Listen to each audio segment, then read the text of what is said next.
Hello, everyone. I'm Jason Ward from MakingStarWars.net. If you are watching this on the Facebook or the Twitter machines, come over to YouTube if you don't mind. It's definitely easier for us to keep it all in one place. But at the same time, thank you for subscribing to the show, and subscribe if you haven't, and like the video and all that jazz. It's important that we grow the channel. And this is Rob. He's sketchy, as you see him looking around the Sun Coast. Snuck a soda in the Sun Coast. He snuck. Can't do that. You remember when that was the biggest thing you could do? Like you sneak food in somewhere you're not supposed to have. Yeah. Also, you could, if you have shoes on and a shirt, because if not, you won't get service. No, but I'm white. Yeah, that matters. Me and Santa did our show this morning where we broke down the final little remnants of the themes of the sequel trilogy. And we're going to next week go into a little bit on what were the other plans for the sequel trilogy that are out there. So that sounds like an interesting conversation I don't want to listen to. What I'm interested to hear about from Santa is the Hazlab paint job on this new Rancor that everyone's like complaining about. Are you aware of this? I'm not aware of the criticism. We did talk about it losing subscribers during the show. It was losing money as we were. This is why they showed off the paint job, and it's so cheap. So cheap, and it's like this weird chocolate brown, right? Like super dark, like it's like when you used to get the chocolate pudding at Sizzler before they had a dessert bar, you had to order dessert separately. You can get the chocolate mousse. And you're like, what is mousse? Why is it called mousse? What are my parents not telling me? Yeah, well, it's fine if it's a mousse. So as a kid, I wasn't a picky eater. Yeah. Now I'm like, well, I mean, they're nice. They're also fucking dinosaurs. If you've ever seen a moose trudge through Alaska, it could kill you in 3 seconds. Yeah. Yeah. But the Rancor, see, Star Santa says the paint job isn't as terrible as the add-ons for the bonus tiers. All right. Yeah, that was what we talked about was add-ons for the bonus tiers. Oops, clicked the wrong thing. Oh, hey, Dale. But yeah. Yeah, I mean, even when I got the Razor Crest, right, which is still sitting in the pier down in Santa Monica, it's just sitting right there in the water. Even when I ordered that, I felt like the add-ons were, but I really wanted the big ship, and they're not going to make the big ship because they're stupid. Admiral Akbar ship? The Razor Crest, they're just not going to make ships anymore. They're like, well, we don't want to make the ships because of the quantities and numbers. Shut up.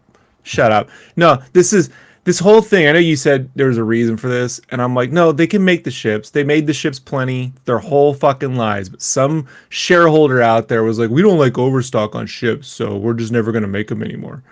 And I'm just like, Walmart doesn't want to give them the space, and then we know what to do, so... They told me, I interviewed the guy who made the original Millennium Falcon at one of the Comic Cons one year, and Hasbro was there, and they told, and it was at a Hasbro thing, and Hasbro told me the issue for them was on the original Millennium Falcon, for instance, when they made that and they spent the money on the molds, it was an investment in the future, so to speak, as in that they planned on making that one toy for many, many years. And with modern Star Wars and how it goes, you make that one toy and it gets a movie and then it's one and done. And then you could store the mold forever so it just becomes like a whole thing. So it basically, that used to be something that worked for them. And now in their business model, it doesn't. That's what they told me. Well, here's what they don't understand. When it comes to toys, it's all about the spaceships, my friend. Oh, for sure. I just, and I had this argument with Lucasfilm, when they were like, put the characters, I'm like, the ships sell. The ships sell. They didn't want the blueprints. That little Millennium Falcon on the red blueprint shirt? You know who made that happen? I forced my friend to do it. It was me. It was my idea. I hate to take credit, but he gets the credit on the fucking account. It's like, Joe came up with it. I'm like, no, Rob, you fucking liar. Look, they just told me. They told me the ships don't matter. And I'm like, what are you talking about? The ships... Fuck the characters. Stop stealing our ideas, Joe. It's just that I don't understand this mentality. Like, the short-sightedness is, you know why kids aren't buying Star Wars toys? Because they can't take that big ship and run around the fucking yard. The little Vader, who cares? Who cares? I'll tell you why. It's because they don't got the right In New pizza York, on man. Tatooine. They don't got the right pizza. My wife says I should have been born on the East Coast, and I'll tell you, when I went to New York, I was the only person that fit in. Like, out of that group, I don't get bothered by the naked chicks on the street trying to sell you tourist photos. It's because you're an extra. I'll tell you what also about New York, man. Their subway system's dirty. Having lived in Germany for a while, I'm like, you guys need to clean this up. Like, this is it's a little OT down here. You know what I'm talking about? Like, I go on the Reddit and I watch the videos, and there's always a video like every couple of days called "Girl Gets Bullied on Subway," and then I watch it, or it's like amazing subway knockout, and it's like you see somebody getting knocked out. There's like diarrhea on the floor or something. You're like, plus, the cool part about the ships was they fit your other toys. Yeah. I mean, that's like the benefit of getting a ship is you could put all your action figures in it, not just the Star Wars one. So the ships have moved to Lego. That's where they've gone. Yeah. Such is life. Yeah. I mean, they really don't realize it, but they are giving a huge amount of the imagination and the play value to Lego in that 100%. Like, and what's the comedy of it is so like my son wanted the Millennium Falcon, the Lego Millennium Falcon, not because he wanted to put Legos together with dear old dad for 2 days, but because he wanted to play with the Millennium Falcon. And that was really like the only way to make it happen for him, you know? And how excited were you when you were a kid, when you saw some kid that had X-Wing fighters? Look, I remember the only time it was me. I've thrown 2 temper tantrums in a store in my memory. One was because I was hungry, not my fault. My mom, I was 3. The other, I was being a little shit. But I was being a little shit because we walked into fucking Sears, and it was during Empire Strikes Back or right after Empire Strikes Back. We walked into Sears, and so I was 3 years old when this happened. So, and they had right before Jedi, because they just got the new Star Wars toys in, and they had all the X-Wings lined up. Yeah. And just seeing all those boxes of X-Wing fighters, I was like, can I have one? And my mom was like, no. And I cried. Yeah. Because I was like, but I didn't, you're fucking. I remember 4 years old getting my first X-Wing for my 4th birthday, which was the best birthday I ever had. I've had some women give me some pretty rad things for my birthday. I'm not going to lie, but they still haven't beat birthday number 4. They tried. They came close. Some of them flew a little too close to the sun, I would say.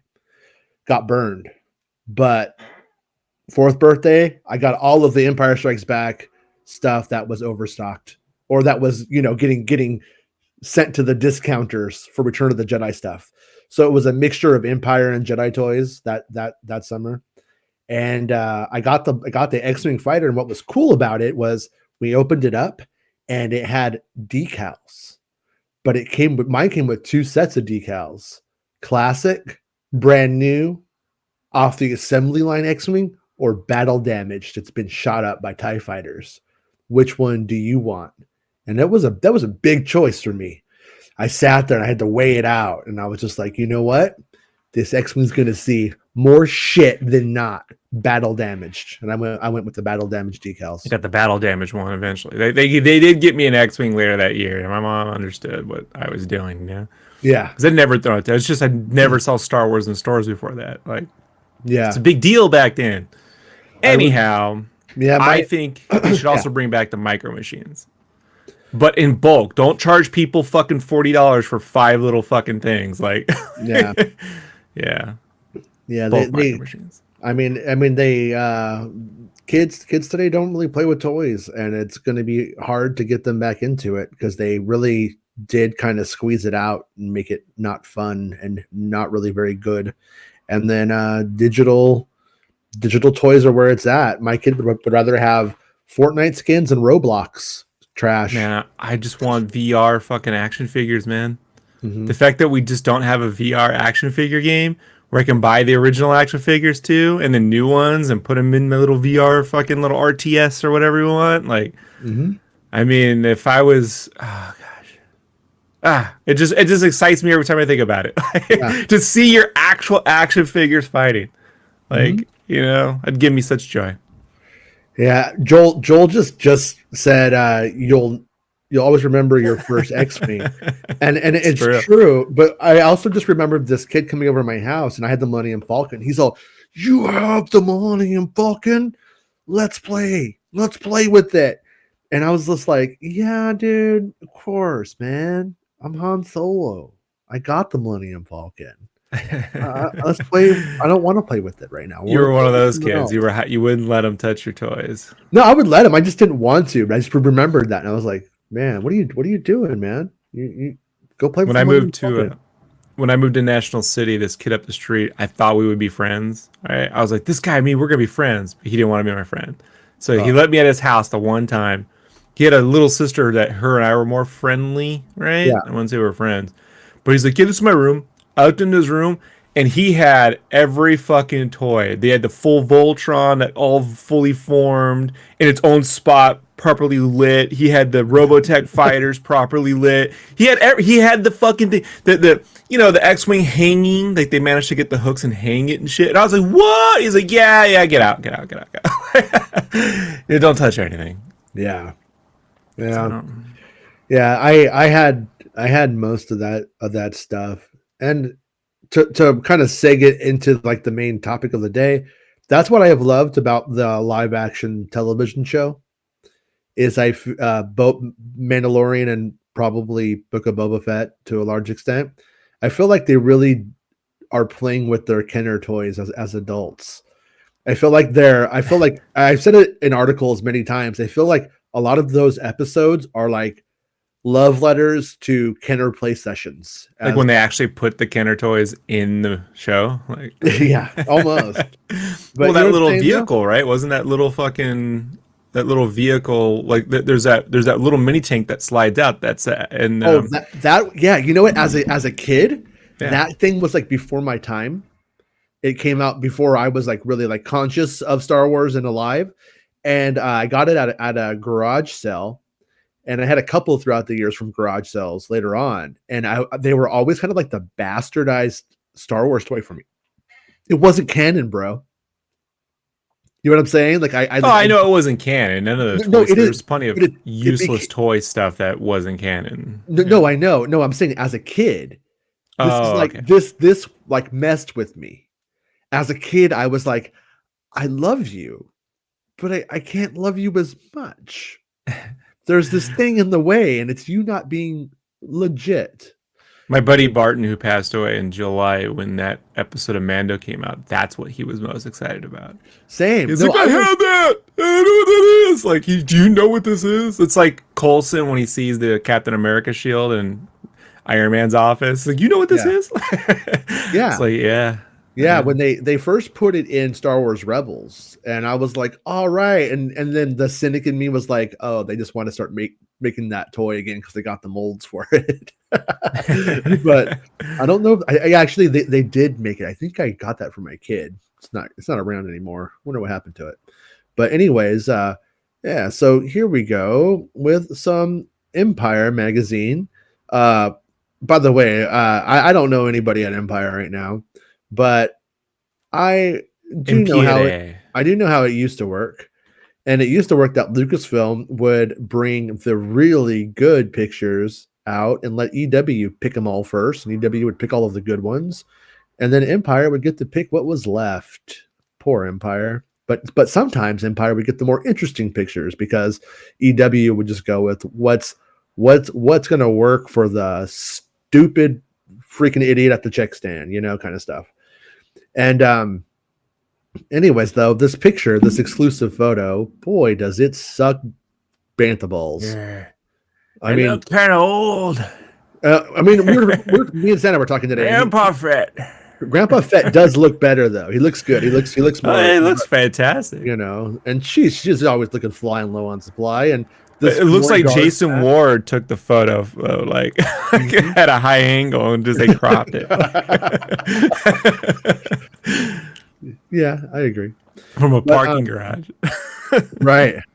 But anyways, yeah, not the most exciting photo, honestly. It's pretty much the same shot that we've already seen them in from the trailer. So good work, guys. You did it backwards, Lucasfilm. But what a difference 5 years makes. When Return of the Jedi saw renowned slug gangster Jabba the Hutt. Hold on, What? can I just say this is funny? If you look at the way they laid out the page, I'm being a little bit of a dick, but I've made a few magazines. Yeah. You see how they leave that little bit of photo down there? This right They here? push, yeah, and then they don't line the edge of that up with the fucking caption box. Yeah. Maybe that's It's like, me. I don't know. or bring the photo over a little bit to line it to the edge. No, that's just so. If you're gonna be a minimalist magazine, you can't be doing that. Like, it all has to be flush. Yeah, I don't know. Sorry. It's okay. It's Sorry. okay, you designer. Sorry. And changing of the guards. Okay, so anyways, Jabba the Hutt goes down in flames on his exploding sail barge. It marked the heroic moment for Luke Skywalker and friends.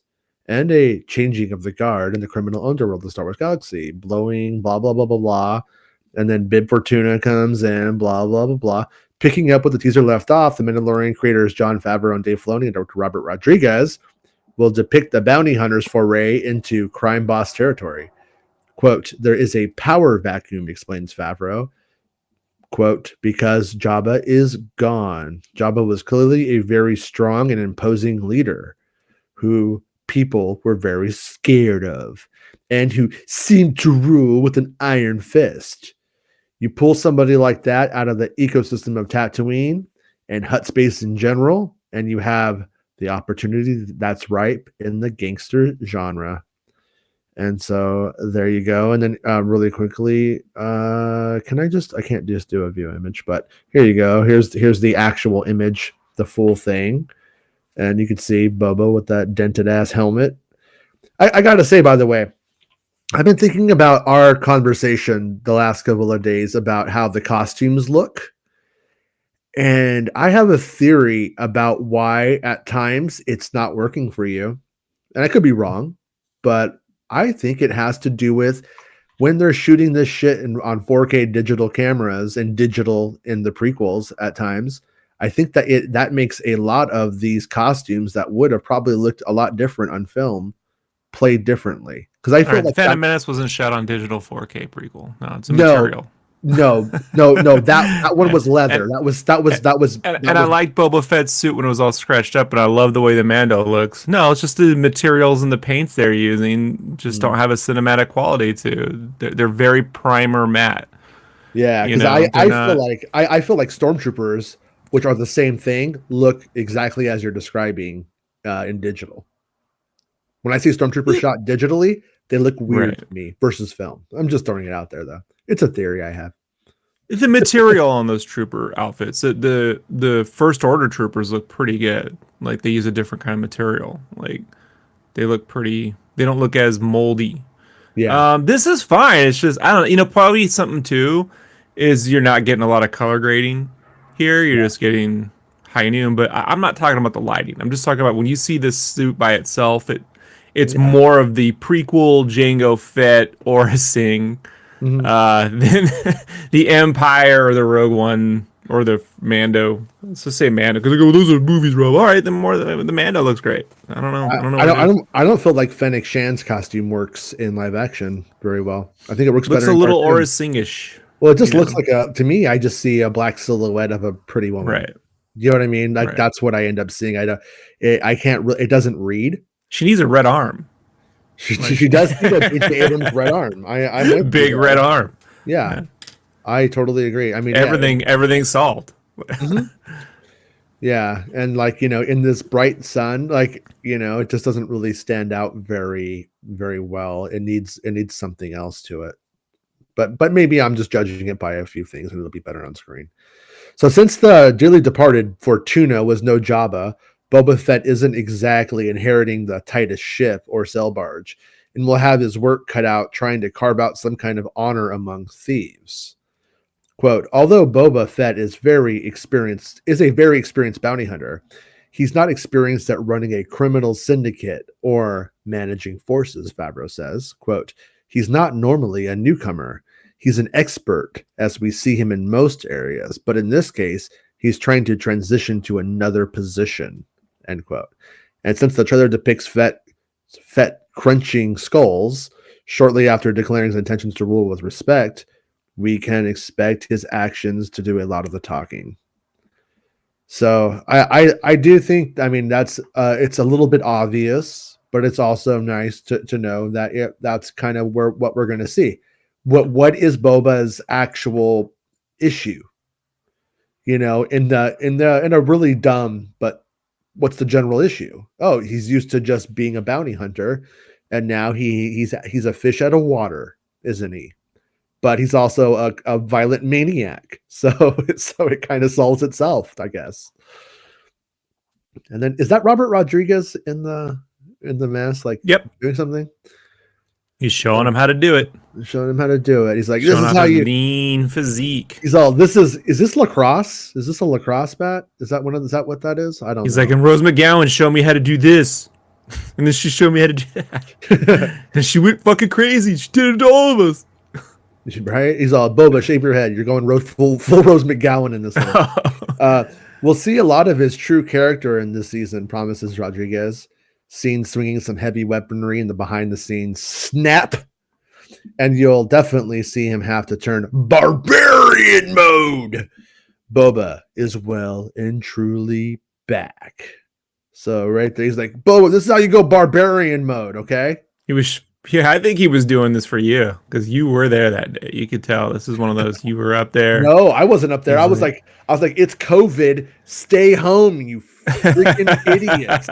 Everyone is going to die.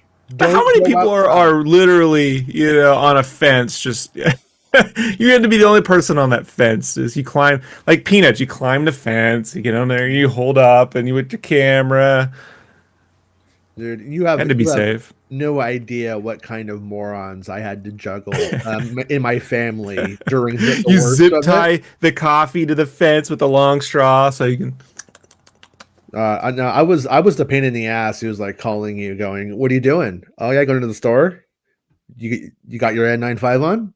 Yeah, you got the mask on over it, And everybody's just like, "Oh, it's gonna be fine." It's like, "Oh yeah, 8 people at your work died. Are you sure you're gonna be fine?"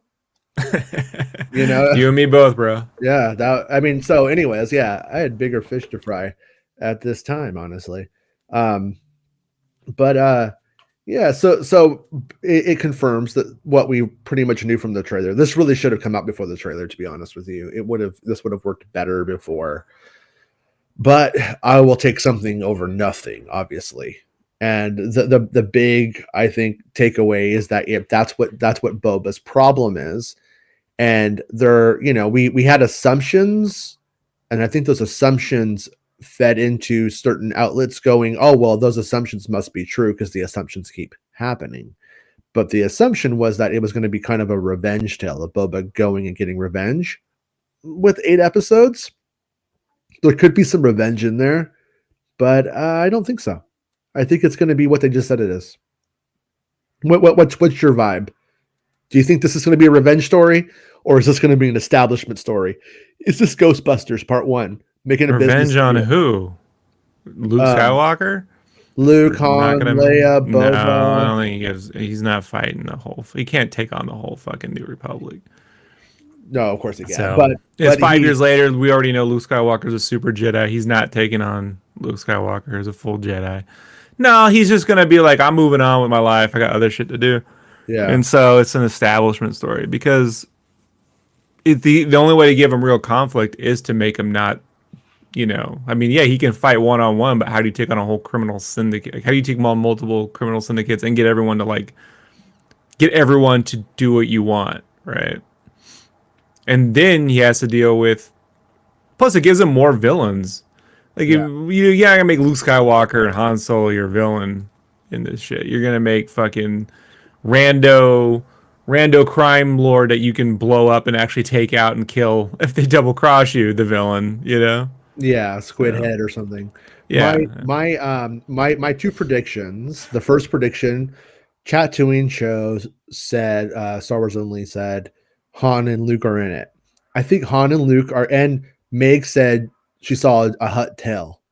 and and Clever. Look, if you were gonna lie, that's a clever lie. Because yeah, how do you he's disprove a not hut tale? lying. Meg's not lying.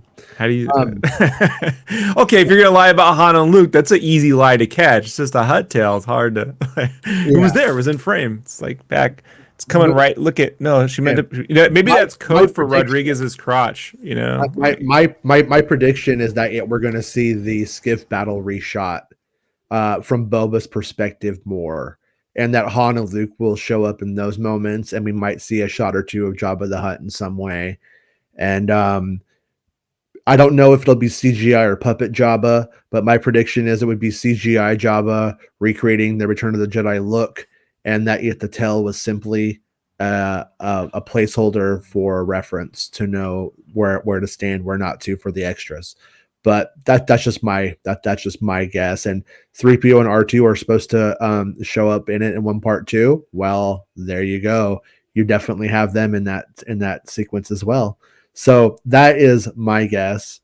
And my second kind of assumption, or my second guess is everybody in the underworld always fucks everybody over. So I think they're going to have Fennec Shand and Boba get really close. I think at the end of it, she's going to fuck him over and go her own way, and we're going to see that become a thing. Because I mean, yeah, he might have saved her after she got shot in the stomach, but I mean, she's not a Wookiee. She doesn't owe anybody a life debt, you know? I don't really buy that. So I'm wondering how long until Fennec Shand betrays him. And I mean, unless clearly she shaves, so she's not a Wookiee. Mm-hmm.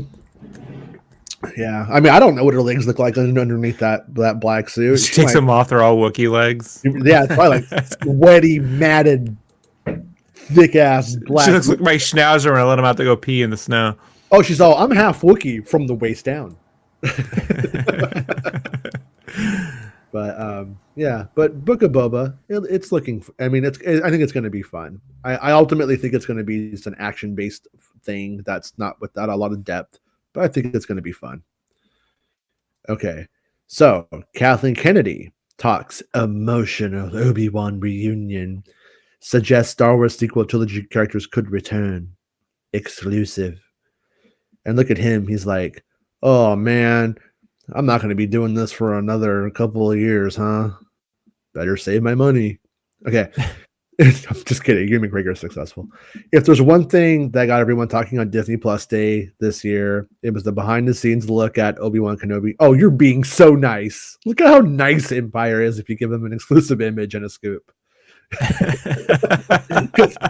Where's like, Entertainment Weekly in all this? We've seen everything but their cards, right? They're the ones who. That's what I was saying was, did EW pass on covering it?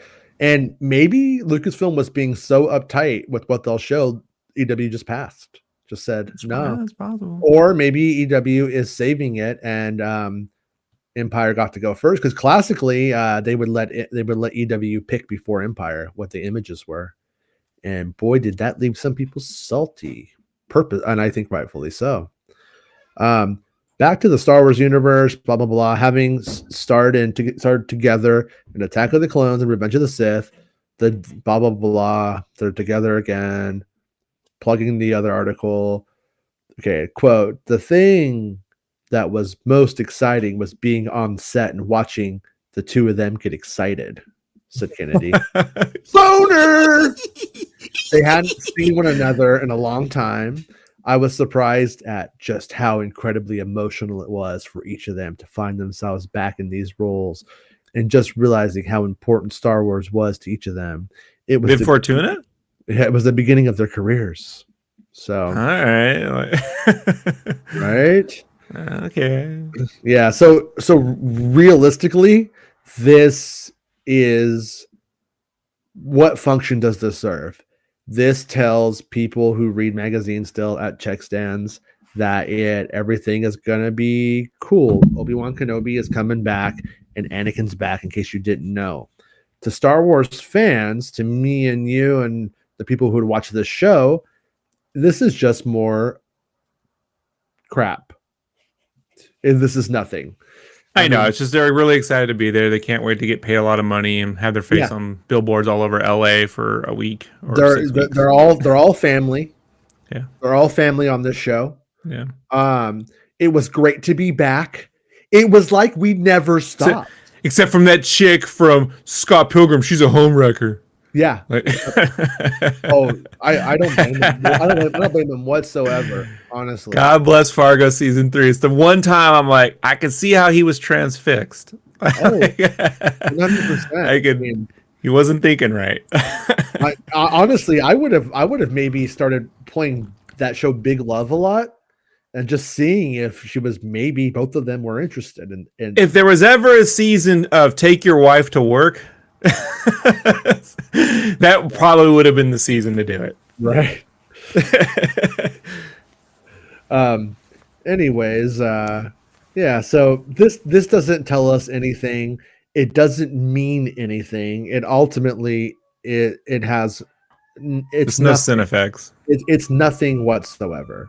Yeah. Not knocking Empire. They get what they get from them. So while ObiWan Kenobi, the police are here.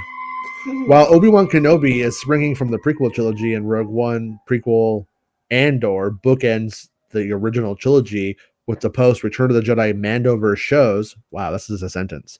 It sounds like there may be more stories to come involving the crew introduced in the most recent sequel trilogy. Did I write the sentence? Because this is as bad as I am at writing. I'm worse, but this is... when you type thoughts into your phone, but you don't spell check it? Yeah, which wrapped up the big screen with Rise of Skywalker in 2019. Certainly, those are not characters we're going to forget, teased Kennedy. She teased. That tease. little bit of Rey tickling in the bottom of the Star Wars heroes. We will live on. And those are the conversations that we are going on with the creative team as well. The Force is as strong as ever. The creative team? What does that even mean? What does she mean by creative? But on the show thing, that's probably Favreau, Filoni, their producers, Yeah. It's again, the movies one would think are more auteur, and the shows are more of a show, how a show is ran, like a show format. So yeah. One would think. All right, Penny, since you're crashing the show. Penny. Well, there goes our monetization. Kid. Yeah. Penny, you just took 25 cents out of our pockets right now by showing up on this stream. I got to ask you a question, Penny. Are we going to see Rey on a Star Wars TV show for sure? I don't know. What do you think, though? What's your vibe?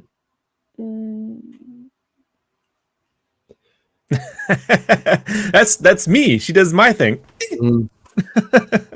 The good news is you just replaced Rob. We don't need him now. That's true. You do everything that Rob does. Yeah. My wife agrees. And you don't think twice about sitting on my lap. Every time I ask Rob to sit on my lap, he won't do it. Yeah, and you make a onesie work way better than me. I tried.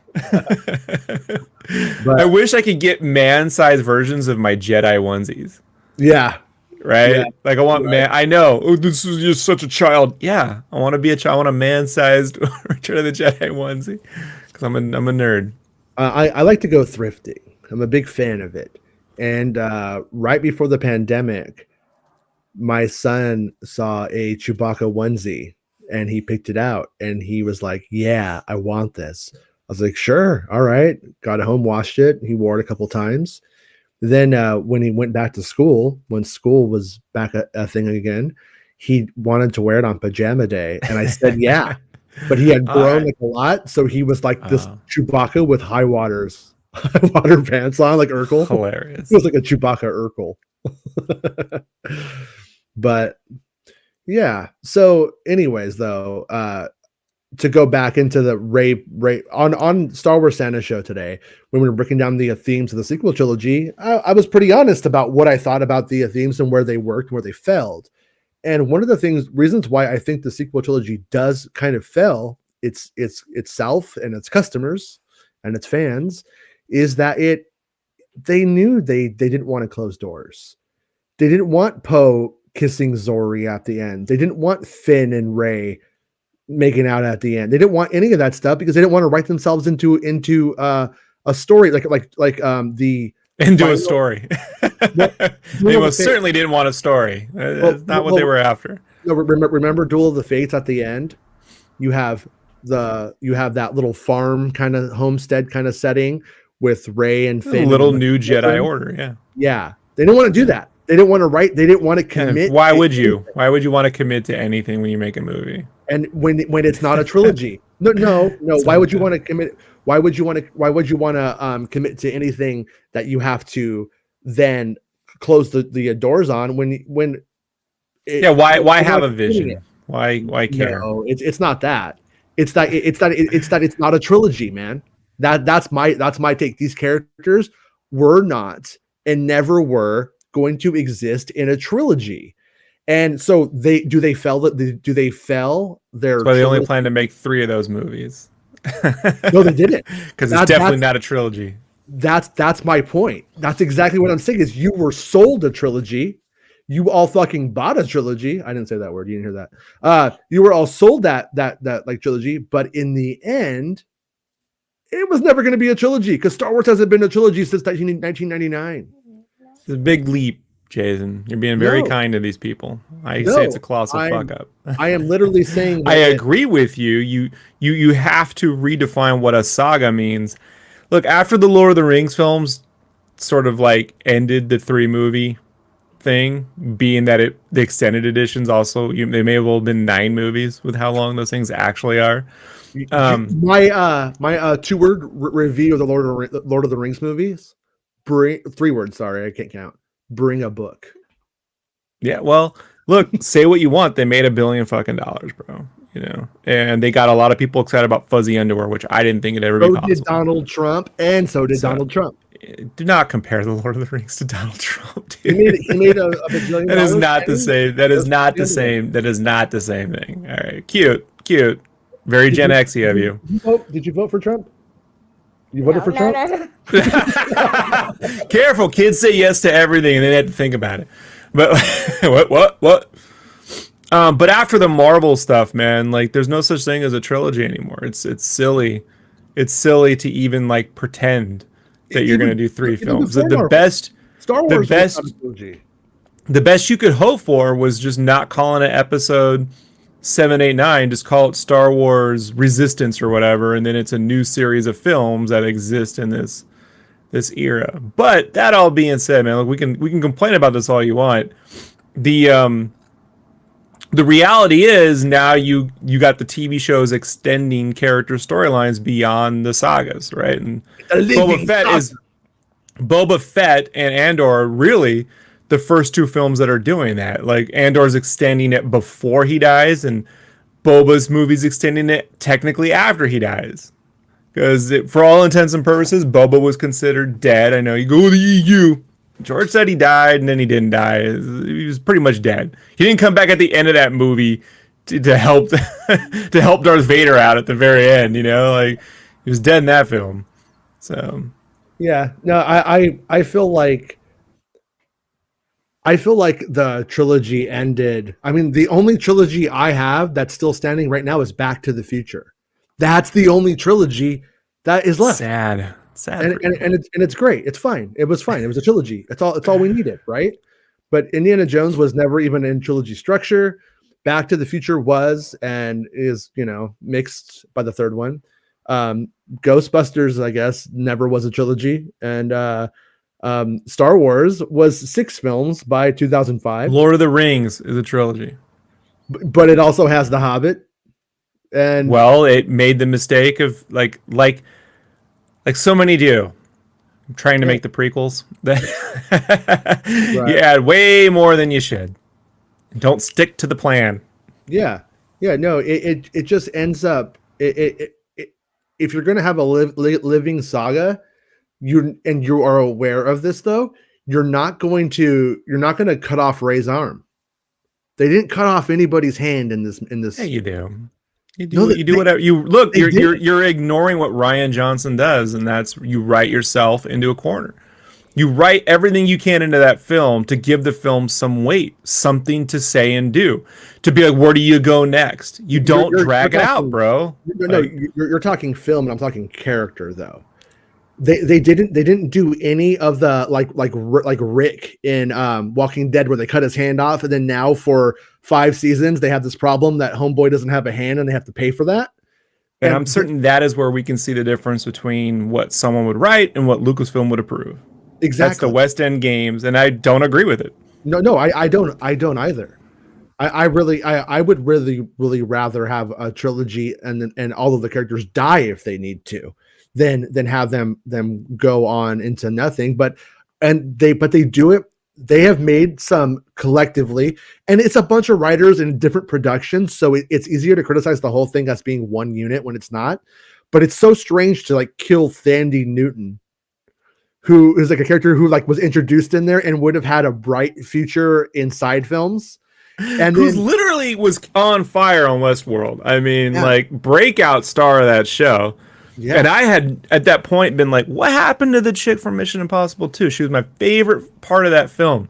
You know, like this actress was in that film and disappeared. When I first saw Pirates of the Caribbean, I thought Zoe Saldana was Thandie Newton at first. I was like, is that from Mission Impossible 2? I had to go look it up. And I was like, nope. What happened to her? Why wasn't she in Mission Impossible? Or like 3 or 4 or 5. She never came, like nothing. Never came back. I hope Macquarie and them bring her back one day or something. You know? Ralph McQuarrie's dead. Get over it, Lucasfilm. I would like them to bring Ralph McQuarrie back too. Like CGI. Have him crawl. Yeah, sure. Have him crawl out the Sarlacc pit with a paintbrush. Him and Bob Ross decide to paint the universe. Like, he just put Doug Chang in one of those mocap suits, and he's like, McQuarrie has returned.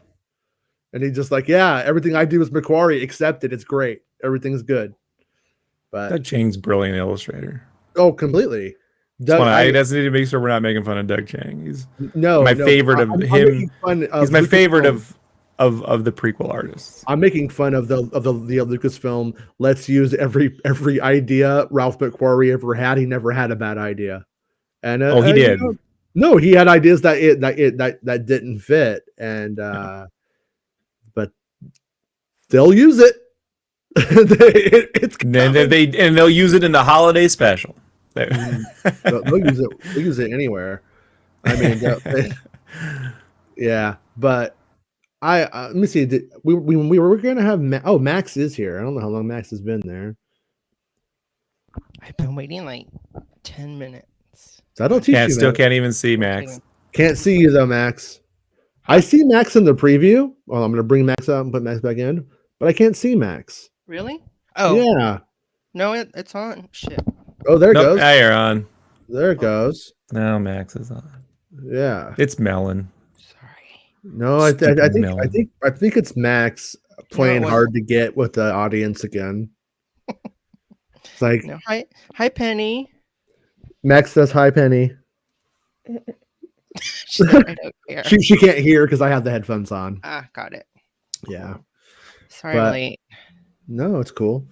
We are actually going to end up with a shorter show today, but we are happy just to see you at all because I got these little monsters home with me this week, and they're not gonna let me do a Star Wars show for 2 hours anymore. No, yeah. She's gonna. No, you say no. No. But anyways, point where I was taking this was we still don't have video for. I lost all the video from Max now. By the way, again. Yeah, there you go. You're back. I see you now. I see me on. Yeah. Oh wait, guess I don't know. Okay, it's working, so that's cool. Anyways, yeah. Let me ask you this, Max. So I want to ask you a direct question since you weren't here earlier. Do you think that the sequel trilogy was shaped at all by the concept that they would not be killing these people because they were going to use them again? That they didn't want to write themselves into anything too deep. Do you think they wanted to keep Rey, Poe, Finn on essentially day 5 of the war because that way they can use them for years to come? I'm sure. I mean, I would have thought so. Yeah. Do you? Oh, 100%. That's why I think Ryan had it pick up the day after.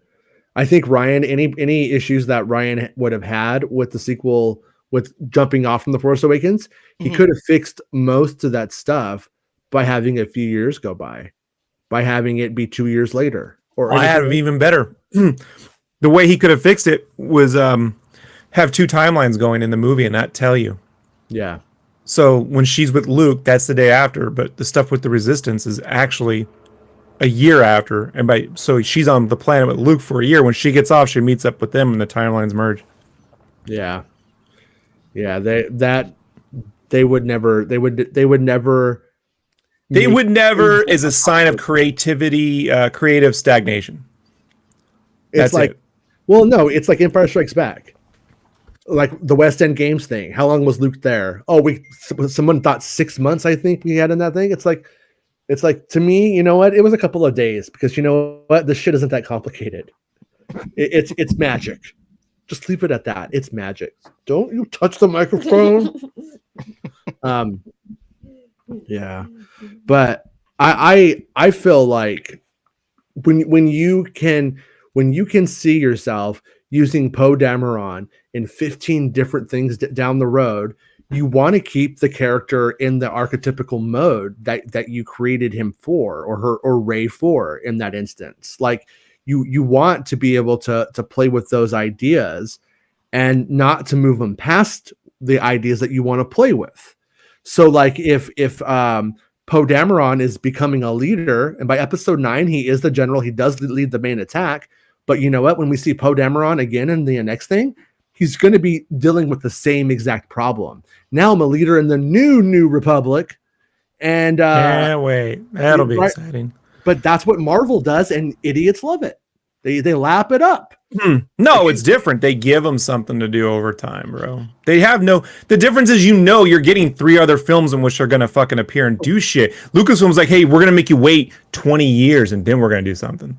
Like, it's not the same thing, Jason. Like, it's not even remotely. It's trying to say, we want one, but have our cake too, but not really, but kind of don't. And then people don't know what to think or feel. So it's like, commit to doing just the 3 films, or commit to doing the long form. Look, Mr. Miyagi said, karate good, karate bad. Karate so-so, get hit from both sides, you know? Like, you gotta pick a fucking way you want to go and then show that you want to do it. I just don't think that studio knows what it wants on any given day. That's it. And that's my only complaint. And I don't care who's running it. It's never been that way. That's been the frustrating part of being a Star Wars fan since at least the mid 80s, because you're like, is Lucas going to do anything with Willow? Nope. It didn't make enough money. I'm like, all right, so what? Make him come back for the second one. You know, like, you know what didn't make a lot of money? Star Trek the motion picture. You know what fucking, sorry, girl. You know what killed at the theater? Star Trek 2. Like, you're telling me Lucas and Ron Howard and all the geniuses at ILM can't find a way to make it work? No, we didn't make enough money, we're out. That's just one of those things. Well, then I don't care. If they don't care, I don't care. So there. But that's the problem. That's the thing is I think they are viewing this. As keep these characters from. I caught myself, Marty. Don't tarnish. No, she can't hear. I have the headphones on. Okay. Yeah. They are keeping it where the characters can be used for years to come. Like if you, my opinion is, and we'll have to see how this ends up going, but over a 10-year period, as Daisy Ridley enters into a new phase of her career in terms of not looking like a 20-year-old high school student or something in episode 7, and it looks more like a 30-year-old, then we're going to see the role change. And let me tell you when Lucas did it. We want to keep them forever. When episode 2 wasn't the Clone Wars. Mm-hmm. This was a frustrating thing as a fan. And this was the excuse the internet was giving at the time. He can't call it the Clone Wars because it would sound stupid if it was called Star Wars the Clone Wars. Can't have wars in the title twice. That's the rationale. I'm like, how about he made a dumb decision? You know, that later he goes, maybe we should have shown the Clone Wars. I'm going to do it as a whole animated series. Mm-hmm. You know, how long did it take, though? It took a lifetime between episode 2 when you thought you were going to get the Clone Wars, and the Clone Wars cartoon, which you got like 5-6 years later. Yeah. So it's like that's a lifetime in Star Wars time, you know. I think the most telling thing ever is episode 8 being the day after episode. I'm 7. a hipster kid because I got a military haircut. That's hilarious. But like, he has no idea. It's a high and tight, guys. Just chill out. Like, it's not like a hipster haircut. Anyhow, Yeah. I just think like if they're gonna do that long format storytelling, then you need continual movies in which they're gonna make cameos, do something. There's gonna be a big bad that exists over a period of 10 to 20 films, but they're not gonna do that. Are you suggesting that they make a Rogue Squadron movie set right after episode 9? No, I'm suggesting they make a Rogue Squadron series. You know, I'm saying, do you think? Oh, that's a good question. Do you think someone wanting to shoehorn in episode 9 characters, sequel trilogy characters, into Rogue Squadron versus their own original characters was a conflict? Like, yeah. See, I think that one of the I think your critique is valid, but where it's valid is the fact that they haven't pulled off a production pipeline that is consistent. And I think if they had done what they intended to do, which was consistent content, I agree with you continually, I think they would have ended up with exactly that. We might even be to a place right now where people are like, "Hey, there's been 4 movies since the last episode 9. Where's Rafe and Poe? Where are they at, guys?" And then they would be like, "Oh, here's Poe Dameron's, here's Finn's series, and all that kind of jazz." Right, Penny? You agree with me, right? Agree with your dad. If you want to get pizza for lunch, you better agree with me right now on camera. She doesn't. She disagrees. Because I already made you. Meanwhile, Max and I are wondering when we're going to get continuations of Star Wars Visions as whole series. Mm-hmm. I don't want 8-minute long continuations of some of those stories. I want a whole series. Yeah. That would be nice. I predict we get 3 seasons of Visions. I think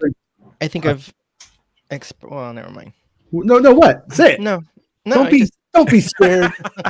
Did Rob away. scare you? Is Rob being a violent homicidal maniac about Lucasfilm making you scared? Yeah. No. Welcome to YouTube. No, I it's obvious how much I love Visions. I would love more. I want more. Wearing the shit out of these t-shirts. You know, The Star Wars Ronin book is excellent, Max. I'm gonna get it. I'm gonna get it. Just letting you know. I'm gonna get it, and I'm gonna read Just I just want books on like a lot of the other stories too. Are there pictures? No, it's a book. Rob, If you listen to the audiobook, I'll tell you what, if you listen to the audiobook, you're getting a nice Star Wars radio program though, because they got the sound effects and the music and stuff. It's really good. Well, I'll probably buy the audio and the book.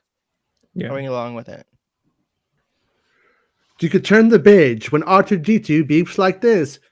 Remember the Yeah, I had it.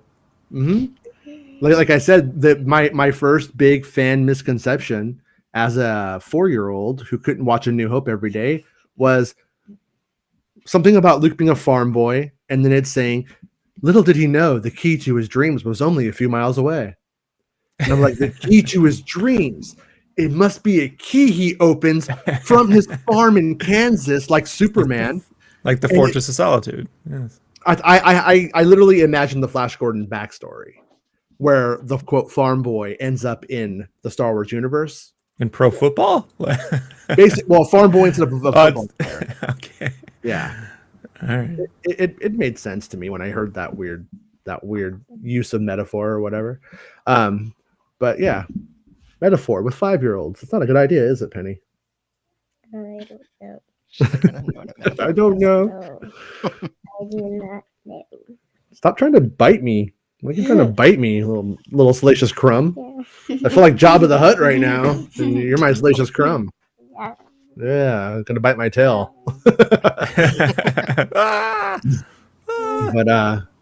But anyway, we're all good, Marty. I'm just playing around. Like, except if I say things seriously, I mean it. Yeah, Rob is a serious boy. Did you tell Rob that I was listening to y'all's you guys' episode? Y'all? Yeah. Now I'm gonna be conscious of that, y'all. My wife's from Indiana. Every now and then it comes out of her, and I'm like, "Y'all, huh?" She's Well, like, "All right." Everybody says it here, so I hear you. It happens. yeah. But you were listening to the Duel of the Fates stuff that we did, Your acting skills were superb. right? That's a 50-50, Max. Like half the fun. audience was like, "We're never coming back to this. This is ridiculous." I was laughing. I was listening to it when I was taking a shower. He thinks he's so clever. I don't. I mean, it's like a 10-hour long breakdown. It's a little college course on what fans think of it. Little PCU course, more like it. Like, Community college, sure. for sure. Star Wars Community College, but I'm glad that we did it. You know, Made me never want to talk about it ever again. what is your breaking news, Steve? Kurt Affair, aka Steve, says breaking Indy 5 news on my channel. What is it? Tell us, and then everybody will go over and watch a video. It'd be nice if even I had a link I could look at. Hi, It. Star Wars Meg. Hey, is Meg here? She says, "Good evening, Rob, Jason." My old rival, Good evening, Meg. very old rival. No, I'm fine. I'm not being a jerk. I decided that in order to get views, I'm gonna change my name to Star Wars Greg, and I'm gonna have a British accent, and I'm gonna get us a lot more views. Can I say promise. her entrance? I'm gonna say the entrance. Okay. Okay. Rise, Meg. And Meg, just for funsies, I would always say, "Rise, Megan," on my own before I even knew that was your. I want it to be known when Meg was uncertain if she should keep her natural speaking voice and her sardonic tone. I was like, "Yeah, fuck you two. Yeah. Why would you ever change who you come are?" on, baby, for this smile program? more. Come on. I said the F word again. Come Darn it! on. Damn it! I don't have kids. No, she can't hear you. You got headphones Okay. All right. I know, but the internet goes, "Man, he's just cursing in front of that kid." I'm like, Penny, what is Daddy's bad word policy? in You know, with bad word policy, you can say it if it's funny, but you can't say it to another person. I never used the military as an excuse, but I just want it to be known I never cursed before the military. Really? I never. Really? It just was not my thing. You ask anyone in high school you'll ever find on Facebook, Rob was not a cursing guy. Never dropped an S or an F. Just wasn't in my vocabulary. It wasn't He's serious? Yeah, but the serious just wasn't my thing. You What know? the flip, Kip? What the? I enjoyed raunchy humor. I just didn't reverberate it. Yeah. But after the military, they get you. At least I didn't get the bloodlust to murder everybody, but I got the poor. I did. I didn't even join the military. That's what's crazy. I love Call of Duty. I love saying bad words. Yeah. Catherine Bigelow for a Star Wars movie. Now, you know what I want? I want people who want to make Star Wars to work on Star Wars.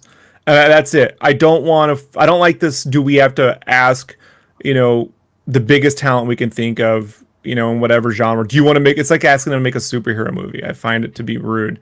The fans, the people who want to make one, or even who are like, I don't know, like I don't think Tony Gilroy was ever I want to make one, but when they approach it, he's like, I think I could get in. I got a thing here. That's fine. I just don't like it when they go around asking actors or people, would you do this? Would you do that? Would you do that? It's annoying. I would not want Tony Gilroy. He killed Star Wars. He killed it. Sorry. I heard Gilroy added a lot more of the Andor stuff, and that makes me wonder that's why the series sort of gets made. That a lot more of that was added in when he came on.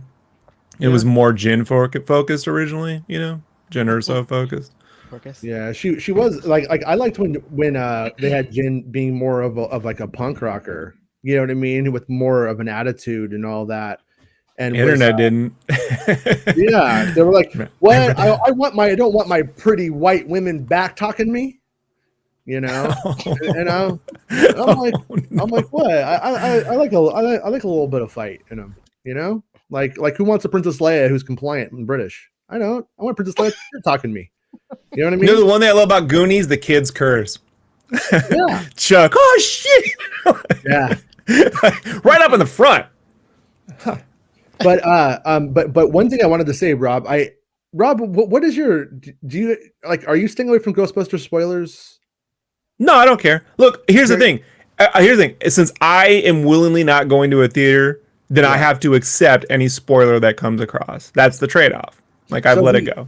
The guys at Red Letter Media did their Ghostbusters breakdown about the movie. They, of course, didn't like it and are, I think, the enemies They of hate nostalgia. everything. Yeah, and that, I knew they were going to hate, no matter what, they were going to hate it. But you know what I love about Red Letter Media hating everything new is then they'll do a 3-hour dissertation on Critters 2 and go, man, it's great. It's great.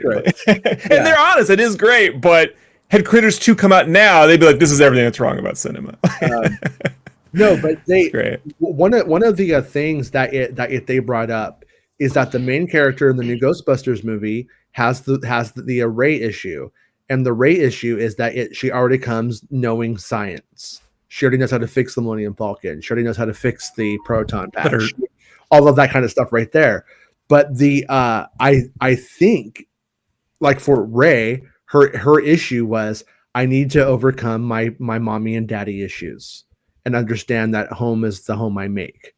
And the girl in Ghostbusters had the same thing of, I need to be able to basically find family in the same way. So it's like a different way of getting at things if you plan on doing a ton of these.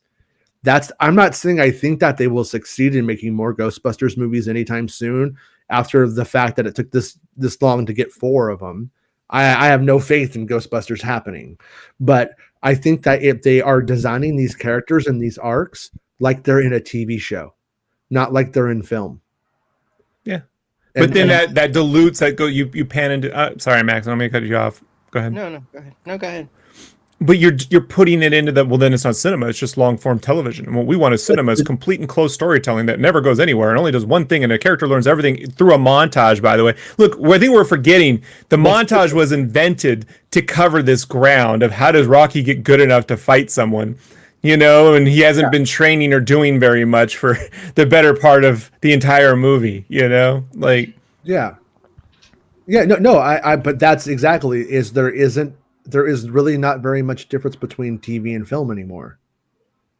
I mean, for the most part, I really don't give a shit which medium we get it, other than what the main action sequence at the end of the film may become. That's here's what I think. I think the films should allow for. I don't think films.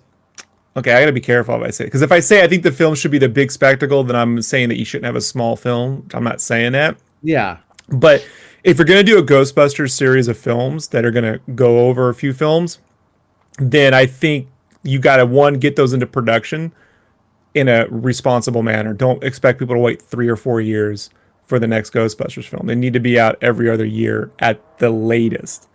That's it. Because if your target audience is to relate to a 12-year-old girl now, they're gonna be 17 when the next one comes out.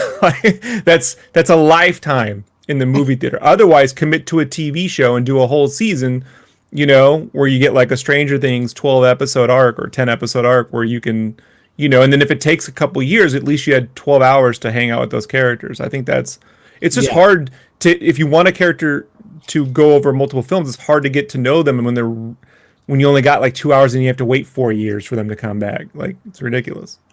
Ghostbusters should have been a series. I mean, when you watch that movie, and it was what my apprehension was, all of the mushy nostalgia that they put in the end. I was like, am I going to like this on my second my first watch?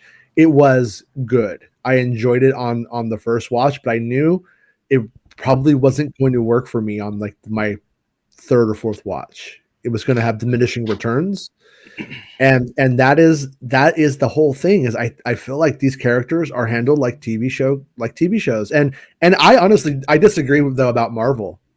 I do not see. I see a snail's pace of progression in Tony Stark and Rogers and all of those guys. It's but like the movies are coming out every year, Jason. No, I know. So between 2008. Iron Man in 2012, a 4-year period. He had cameos in like 3 of the films, and he had his own 2 movies. And he's the same fucking dude for all of it. That's not what I'm saying. But by this, hold on. But what I'm telling you is, you're getting these characters keep coming back. Mm-hmm. So then, by 8 years later, you get this progression, dude, where he changes the whole entire universe through his technology, and he himself actually gains the ability. He has a kid. He actually was willing to sacrifice. Like, I'm not saying it's giant character leaps and the characters can and can't change. What I'm saying is, they knew they were going to keep the character on cinema for a consistent 4 years at least. And Lucasfilm has no intentions of ever. We don't know if we're going to have that character ever on cinema. Eventually we will, but we don't know. We don't know. I don't think they really know. I think they do. I don't. I think they do. And that's this is a company that says we're making Rogue Squadron, then we're not making Rogue Squadron. Then we're doing this, and then we're not doing this. I don't think they know what they're doing. I think they think they know today. Tomorrow, I don't think they do. Yeah. So. That really sucked, though. That they announced. Well, that's happened, what? Is it the second time? That 800th time, really. But yeah. And I remember, Jason, I told you that I picked up Lando as my passenger. This guy looked like Donald Glover. And so I asked him, do you know who he looked like? And he says, Donald Glover or so-and-so. And I said, yeah, I'm going to tell my friends that I picked up Lando. And then I thought about the show that, they announced. And I'm like, I hope that they don't cancel that too. Because it's a little worrisome in the sense that they announce shows and you're not sure if it's going to come out for, 100% sure that it's going to come out. I think it speaks on one hand. I think it speaks both bad and good of Kathleen Kennedy. It speaks good of her in the sense that creatives are coming in with their vision. And if they leave, it dies, which says something about the power that she's giving them and about the ability that really kind of flies in the face of some of the rumors, I think. On the other hand, the idea to make a Rogue Squadron movie should not be left up to the freaking Wonder Woman lady. That should be a Lucasfilm decision that we're going to start to actually like capitalize on this element of our IP, and that somebody's going to come in and going to make take it happen. over. Yeah, if the Russo brothers weren't going to make Infinity War an Endgame, they would have had someone else. The studio has a plan. They want to make, and they want you. Why does it matter? Because they want us to get excited about it. How can we be excited about it if we can't trust that they mean anything? Like, look at the DC side of stuff. Remember when they announced all those movies back in 2016 they were going to make, they didn't make? Yeah. And then you're just like, well, I guess I'm supposed to get excited. I don't know. Like Batman's coming out. I should be way more excited than I am. But I'm like, let's see, it was 8 years since the last Batman movie. Will it be 8 years till the next one? Like, okay, I guess I'll get excited. Do a series. Give me a whole season if that's the case. But I mean, they kind of have like Marvel, the fact that everything is just in that one timeline. That makes everything for them so much. I mean, essentially, I know they have all these branching timelines and bullshit now. So be a nerd. Yeah, but they aren't existing 200, 500 years before or after. Like Star Wars tends to jump around, right? Yeah. Star Wars is like, here's Grandpa's story, here's Luke's story, and then here's the grandkid's story, and it's like, so that's what I think in a weird way makes a lot of this stuff a really difficult kind of place to like take it, and for that kind of element, but. I do think whenever they start these things with these casts and they put it together, they're hoping they want exponential growth out of whatever they like do. That's what they're hoping for. They're hoping that if these things are a big bang that make a whole new universe. We're hoping our fans do all the work for us, so that we can justify doing any work at all. Like I don't see that. Like when Marvel took a hit on Iron Man 2, let's go all the way back to Iron Man 2. That was not, financially it did good, but not as great as the first one. And creatively, people were like, this is it. It's hit its wall. It's too many characters. It's not saying anything. Like they took that shit seriously. They took it to heart. they've made mistakes, but anytime they made a mistake, like Dark World didn't work out the way they wanted to. If you read the making of Dark World and that MCU book, fascinating. That's the most honest book a studio's put out since the Rinsler's book, by the way. Like it's really, really like it's expensive as shit, dude. It's like $150, but you get a big vault. I mean, it's big. For $150, Max has to read it to me. We gotta get some cafe. One of those, you know, what were those YouTube things with the cafe music and the noises in the background? Yeah. Well, Max to fight over the cafe clinking. So, but like that, they don't go, oh, that's it, no more Thor, because you get Thor Ragnarok by the third one. Yeah, and their inability to commit to iterating even on screen, right, is a detrimental to Star Wars. You need to push through and get people on board that have something to say and get the right teams together. And I just feel they're gun shy. If it's not they feel it's that Warner Brothers problem where they feel like every time they make a Batman movie now after The Dark Knight, it needs to be an Oscar contender. It doesn't help Batman. So Lucasfilm never really officially announced that it's not, or that it's canceled, right? So is there a possibility that somebody could come in and take over? I think there is a possibility, but as we move, one of the things that I was able to grab about what happened or was happening was that with the issues that were going on behind the scenes and with what was happening, they weren't going to be able to make their release date. Okay. And that project had a very specific window of time in which Lucasfilm was interested in doing it. And as they move out forward, they have a new saga ideas planned, and that was going to logjam those other projects. And so it's sounding to me like it seems like it's unlikely that somebody else could pick it up. And if somebody does pick it up, we end up with an episode 9 scenario where there's not enough time to really develop it into what it needs to be, and it would be less than stellar. So if they just don't do it because it's not going to be good, and I'm kind of for that, you know, if it's not that everything needs to be, you know, the best movie ever, but if you can't do it right, maybe you shouldn't do it until you can.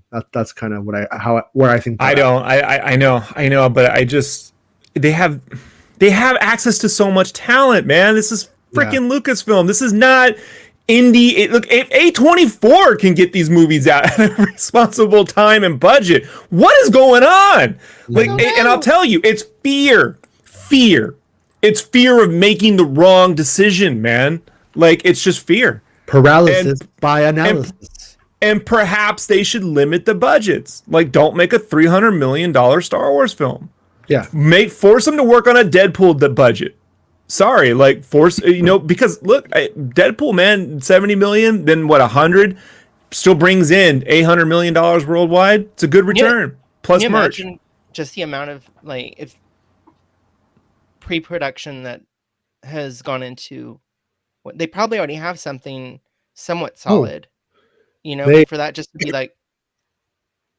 thrown away. That sucks. I'm sure that happens a lot, but I've worked on some stuff, Max, that had a tremendous amount of pre-production put together. I know. But what I'm saying is I've been down that road, and let me tell you what it's like for the creative to watch a project be canceled and never announced even. And you're just like, what was the point? Well, we all got paid. I know. We all got paid, but then you're just like, then you start thinking, is this one going to get canceled? Is this one going to... And I got to think about the creatives in Lucasfilm or in Industrial Light and Magic who have worked on multiple projects now, who go, is anything I ever do going to see the light of day? I mean, when you read John Knoll complain about the opening to episode 3 being cut, I mean, that was just the opening sequence. Could you imagine if they've worked on Rogue Squadron and Lord knows what we haven't seen, right? Whatever has gone through production that hasn't come out yet or may not come out. It's demoralizing and frustrating, you know? I think with Star Wars though, they are in a good spot where when a Rogue Squadron movie, all of the elements that went into making it, when they crash out and they burn out, they still have it. Whenever somebody goes to finally do that or is making a space sequence, they're going to be able to go and they're going to be able to mine all of that stuff still. I think it's but I do. I mean, I do agree with you though. It is demoralizing. I mean, why do you think I got so much stuff on Ragtag? People worked their ass off on Ragtag, and then they just shelved it for God knows why, you know. And it's ultimately not really healthy for the artists involved or for the fan base though. James Krusek says cutting the budget didn't work so good for Star Trek V. Letting William Shatner direct a film wasn't so good for Star Trek V. Let's be honest. Look, Robert Mara Burnett said a really good thing last week that I tend to agree with, and that's everyone thinks you know how to make a movie in Hollywood. I'm not claiming to know how to make a film. What I'm saying is I've worked on. I like ranch with my pizza. Yeah, well, my buddy that I grew up with, that I was in the army with, he was that kid in junior high who put ranch on his pizza. My dad does it, and I'm like, and we were like, we're fat enough. Do it, man. It was hot too, you know, Southern California weather. All right, man. Chicago brothers. When I went to Turkey, my first meal was Domino's. My friends wanted to eat, and I had already eaten breakfast on the plane, so we ate Domino's, and it had corn on it. Europe. It was actually good. Yeah. Let me ask you this. Mm-hmm. Did you ever, since it's Thanksgiving week, did you ever have turkey in Turkey? Mm-mm. Why not? Next time. No, I asked my friends if they have turkey in Turkey. Yeah. Like, it's a civilized society. It doesn't look like Sicario. Like they make no. Hollywood makes the rest of the world all look brown and like war torn. You know. Well, but whenever you walk around the corner, though, you do hear music with like a lady going yeah. Wait, right? You yodeling. Yeah, you do it's hear yodeling. like like whenever they like depict the Middle East or Turkey or something like that in movies, they always have like some like Islamic sounding like vocal in the background. What about it? Ridiculous. No, I'm just making fun of tropes. Just like when you go to Sweden, yeah, you're like, all right, okay. No, but actually, I was prepared to hear that. Like throughout the day, you hear prayer, like it's everywhere, which is actually it was cool just to hear it. But what were you asking? If I hear, nobody knows. Nobody can remember 2 minutes ago on this show, Max. This show has ADHD bad. Everyone thinks you know how to make a movie. But I think what we're all asking for here is for them to want to make a movie so bad that they're going to make it come hell or high water. The Lucas mentality. By hook or by crook, I'm going to make my film. And I don't feel Lucasfilm is that passionate about anything at this point. You know, I don't get the sense that they're making a film no matter what. You know, like it's like, well, if it lines up and we add a slot and everything works out, then we're definitely going to do it, but maybe not. We'll see if we get there. And then, so it's a little strange to go like to want that Rockstar announcement is been the bad side of it is like Patty Jenkins directing Rogue Squadron, right? Well, Patty Jenkins is sort of a Rockstar director. She's known. And you go and you name it, you get a big splash on that big day, years before it even fucking matters, and they even get $1 from it in the movie. So it's utterly irrelevant almost. And then, but in reality, like Deborah Chow probably would have made a better Rogue Squadron movie.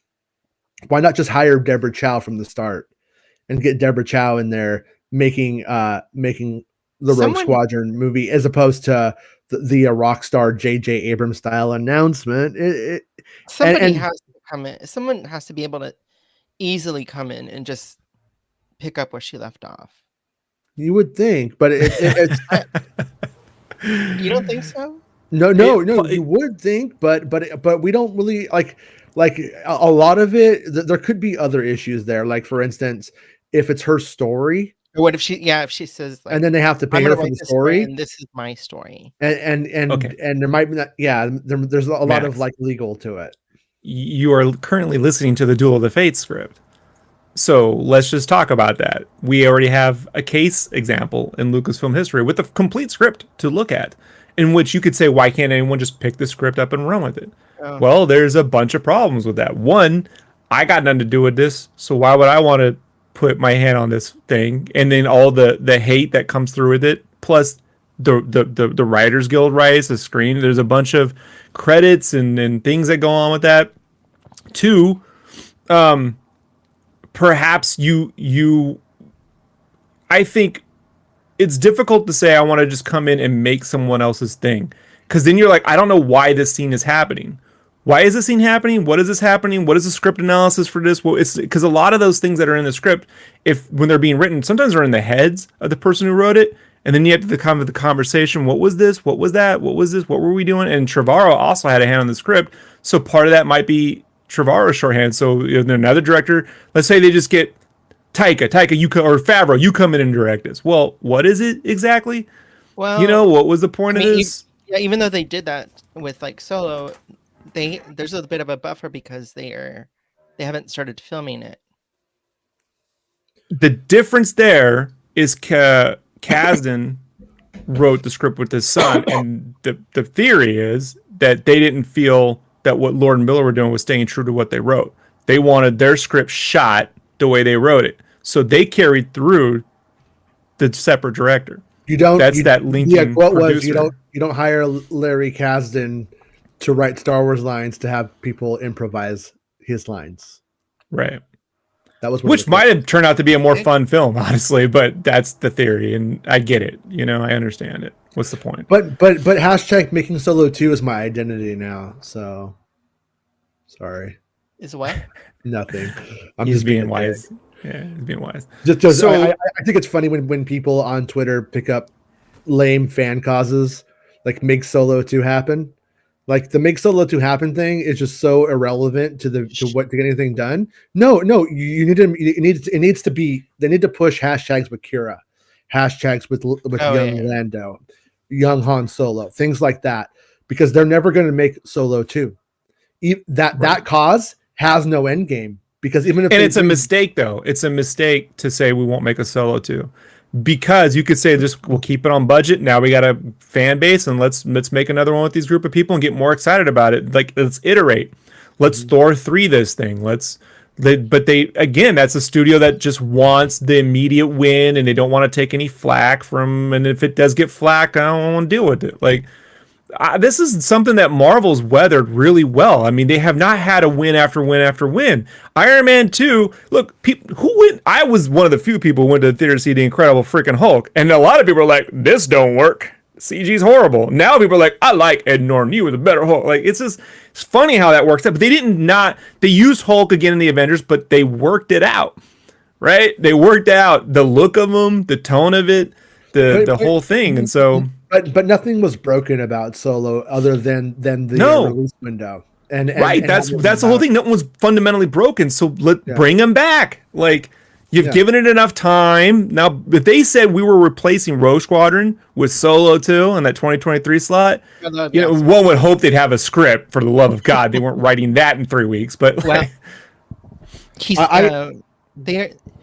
Oh God, what's his name? The son, Lawrence Kasdan's son. John Kasdan. John Kasdan. Yeah, he says that they already have stuff written. Yeah, how I think they go about it is number one, I don't think that they would make Han Solo 2. They wouldn't do that anyways. What you end up doing is you make the Old Mantell job. And then like the Lando series that's going to come out. They're probably going to call it Lando for the name recognition in some way, Calrissian or something boring like that. And then, but what it ends up with, it's an excuse to bring Han back because Han and Lando are big in each other's lives. Mm-hmm. Nobody wants to see Lando for a long time without Han Solo, and nobody wants to see Han Solo without Lando. Smokey and the Bandit, my friend, said this. Smokey and the Bandit. They are part of each other's the characters' lives intrinsically. Without them, something is missing all the time. Mm-hmm. But what you end up doing is, like I said, you make the Ord Mantell job, and then in that one right there, that's when you bring in Alden Ehrenreich as Han Solo and Donald Glover is that, and then it's Solo 2. Mm-hmm. So it's like they need to push for those people to return, or those actors or those characters to return, and I feel like Kira showing up in the Marvel comics is potentially a very positive thing for what that could end up meaning. I think so too. or it could be the resignation that it's over. You know what I'm saying? Because they could kill her if like they could do anything they want. If we feel like the hands are tied on Kira in the comics over time, then we know they're keeping it open. Mhm. If we start to see that Kira's going down some huge character altering paths that should have happened on screen, then we know it's truly over. You know, and we don't know what her like, for instance, what her contract was. But I also think that they could also recast Kira.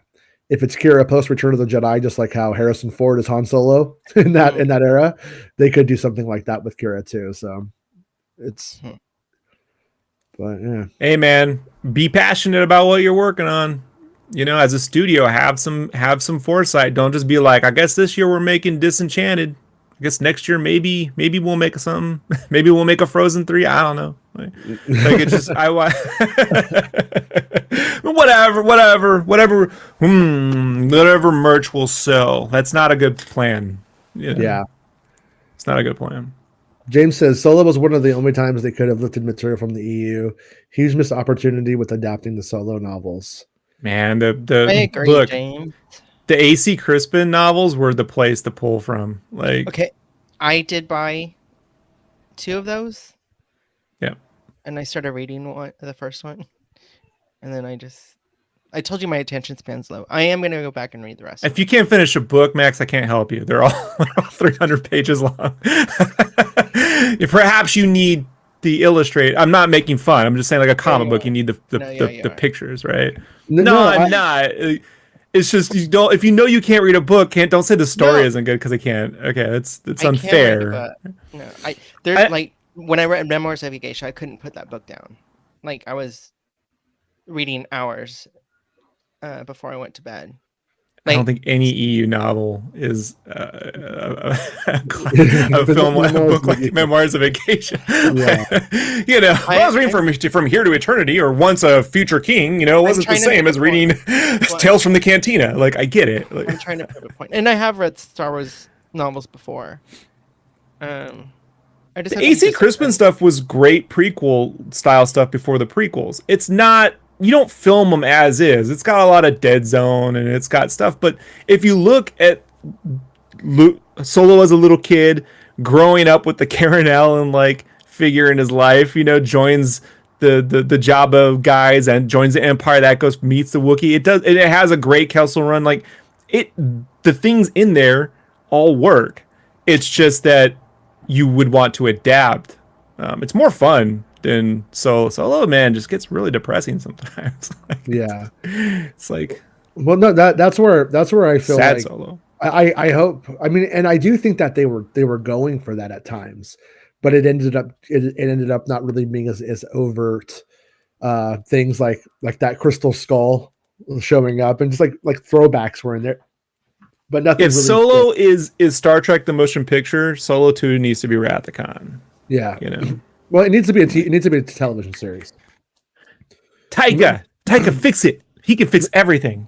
Mandalorian proves to me that I think Han Solo would be a much better character than the Mandalorian, and Indiana Jones as well. And it's like Han Solo going around having adventures in a television series like the Mandalorian. Like the Mandalorian, he's like, I'm super boring and I don't take my mask off. Everybody else be cute and interesting around me. But the day-to-day motions of that show, you change that to Han Solo and the people who he meets and playing cards and turn it into Gunsmoke in space and do 300 episodes. I'm in. You know what I mean? But I am also with Bounty Law. I am with Max in that I too am a reader. But I don't think that Star Wars is the best medium either for novels or Star Wars itself. I know there's a lot of people who love it, a lot of people who that totally works for, and I wouldn't take that from them. But Star Wars is a visual experience. It's oral and it's visual. It's everything together. It's all these different mediums coming together. And when you go and you take it down to a novel, they are putting a lot of the work on you.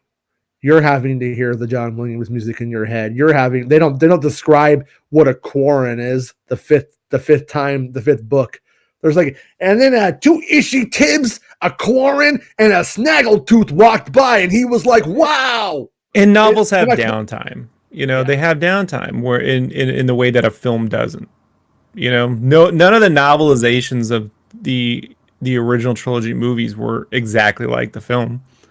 There was filler and stuff in their heads, like that you didn't normally get. And when you get to the Heir of the Empire books, there's tons of downtime. So you don't shoot it page for page. You adapt the storylines. That's what James is saying. He says, get Donald Glover and have him invent hot chocolate in the Star Wars universe. Let's do that scene. Let's have the only black guy who's the main character for years be the one who brings hot chocolate to Princess Leia. Let's do that, you guys. Not the first science fiction novel to do that hot chocolate thing. Was it Captain Harrington? The Captain Harrington novels did that? I don't know what fucking Captain Harrington is. I'm talking about Star Wars. Look, I still got a little super nerd up there who remembers some of this stupid shit. So, little. Rob, can I rent something from your library back there? Oh yeah, her. She's amazing. Yeah. I love that hair. No. What? No. What movies you got back there? Oh, I got Turtles is up on the wall, and I got Nintendo games back here. Oh, okay. Yeah, I got Tiny Toons up there. I had I don't know, I had those vinyl Suncoast exclusive Star Wars dolls that they made, and like one was a Chewbacca with the 3PO on his back, like all messed up, and I think they made a Stormtrooper and was it Vader? But I remember the Chewbacca. I loved it. He was pretty cool. When was that? What year did that 94, 95 probably. The VHS re-release. Yeah, it was around that time. I got one of those, and we sawed off the head and stuck it on the top of my shampoo bottle so I could have a Chewbacca. Could just fill it with shampoo and then open it up.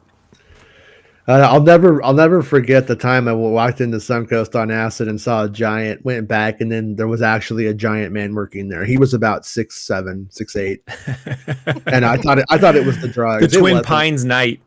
Yeah, yeah, it was crazy. But all right, guys, I think we're going to call this one a show because I hear the kids asking me when I'm going to be done, and so we're going to go and I'm going to do dad stuffs now, but.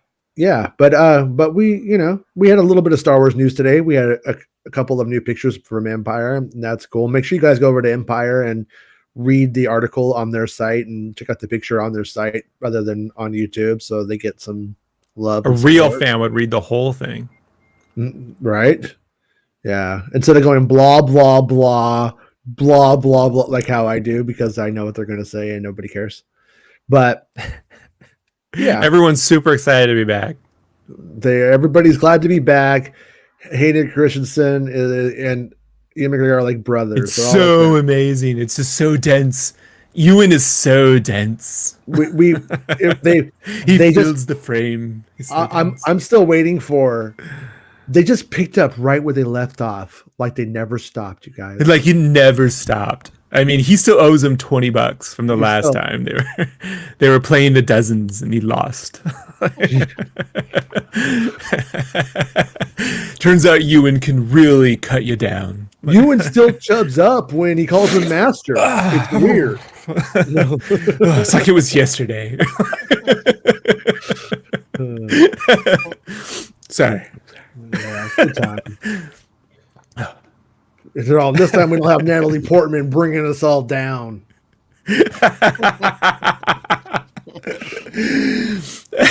We used to call her the ugly duckling, and then she grew up to be the black swan.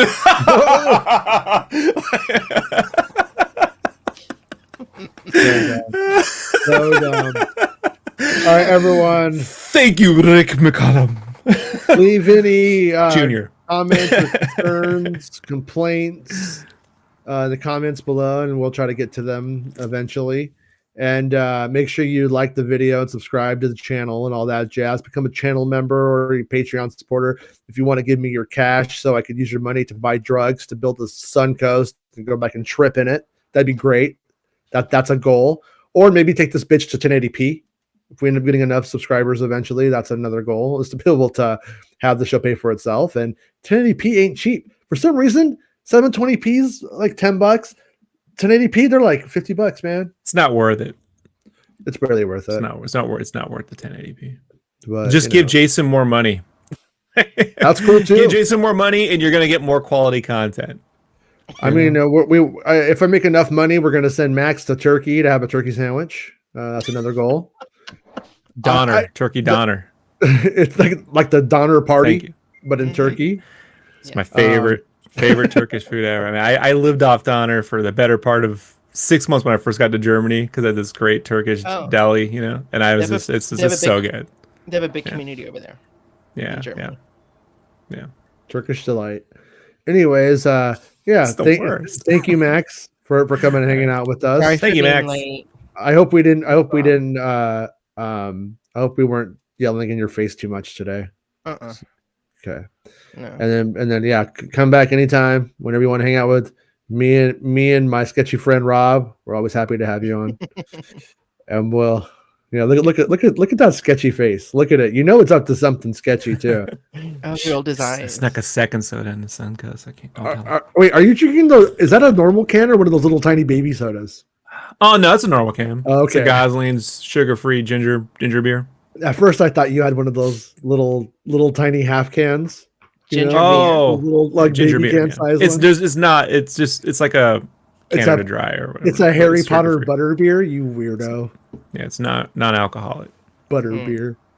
Yeah. What are they doing over there in Harry Potter? Butter beer. Come on. I normally make my own sugar-free sodas, but this one is actually pretty good. Wait, you make your own sugar-free sodas? Yeah, I got a soda sense, and I got stevia and some flavorings.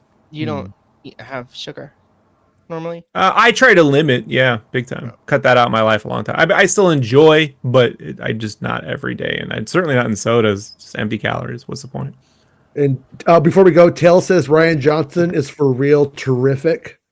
I agree with you, Tail. Rian Johnson is terrific.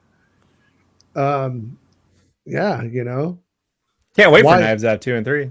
Why take what you can chill? That's what I say. Why take? It's not about spaceships. Making Star Wars Show. Making Star Wars Show. Making Star Wars Show.